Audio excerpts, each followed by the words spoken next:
मैं governor Sindh Mohammad Kamran Khan Tessori Karachi games 2023 के आगाज का ऐलान करता हूँ।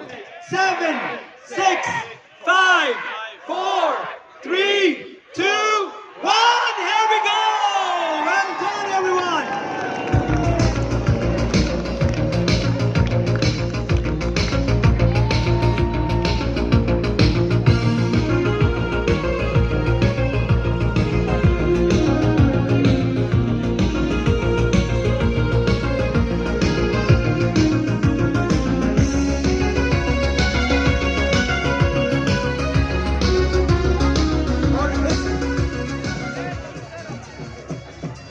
और इसके साथ ही हम अपने प्राइड एथलीट जो कि टॉर्च लेकर ग्राउंड में आ चुके हैं, रिक्वेस्ट करूंगा कि वो टॉर्च सेरेमनी के लिए तमाम लेजेंड यहाँ मौजूद हैं। आपसे गुजारिश है कि उनका इस्तेमाल करें। कलीम मार्शल गेम्स ग्राउंड में टॉर्च लेकर आ रहे हैं। बहुत सारी तालियां बजाएं इनके लिए। He will pass the torch to Mohammad Yusuf. Mohammad Yusuf is the most successful snooker player of Pakistan history.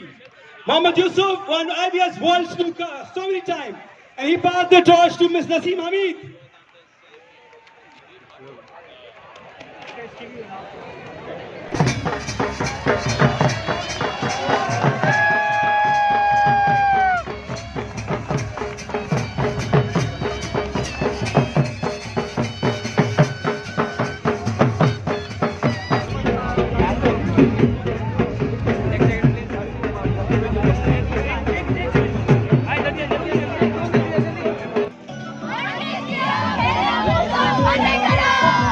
तो आज हम मौजूद हैं कराची गेम्स 2023 में KMC स्पोर्ट्स कॉम्प्लेक्स में, और हमारे साथ मौजूद हैं साद साबरी समा न्यूज़ से। तो इनसे जानते हैं इस इवेंट के हवाले से। जी साद भाई, बताना चाहेंगे कुछ? बहुत शुक्रिया शावेज़, और आप लोग बहुत अच्छा काम कर रहे हैं। मैं आप लोगों के व्लॉग्स वगैरह वीडियोस देखता रहता हूं, और बेशक आज जो ये कराची गेम्स है, मैं समझता हूं कि ये गवर्नर सिंध और KMC के भरपूर सपोर्ट के साथ एक ऐसा इवेंट होने जा रहा है जो कि कराची वालों की परेशानियों में कुछ रिलीफ उनको फराहम कर सकेगा। स्पेशली कराची के वो खिलाड़ी जिन्हें शायद वो प्लेटफॉर्म नहीं मिलता है, वसाइल नहीं है। जैसे हमारे मलाखड़ा के बहुत अच्छे खिलाड़ी हैं, हमारे कबड्डी के बहुत अच्छे खिलाड़ी हैं, हमारे स्क्वाश में बेपनाह टैलेंट है, पर प्लेटफॉर्म्स नहीं मिल रहे। तो 5000 बच्चे इस इवेंट में हिस्सा लेंगे तो यकीनी तौर पर उनको हौसला भी मिलेगा और उनको एक अच्छा प्लेटफॉर्म मिलेगा अपना टैलेंट दिखाने के लिए। इस वक्त जो अगर हम अपने मुआशरे की बात करें, जो इस वक्त सूरत हाल है, हमारी यूथ तालीम से दूर होती जा रही है,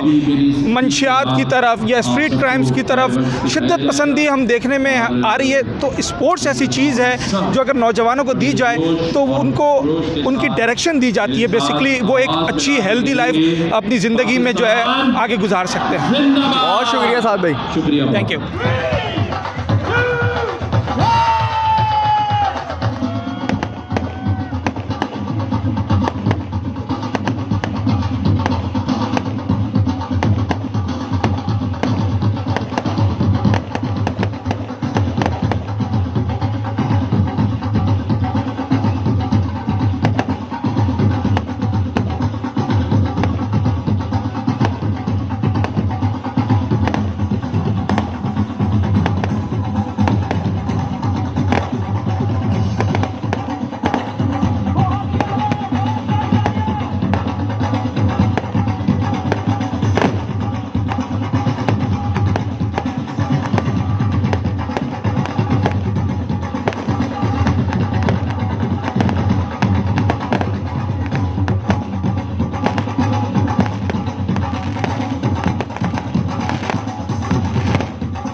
बहुत शुक्रिया आप सबका।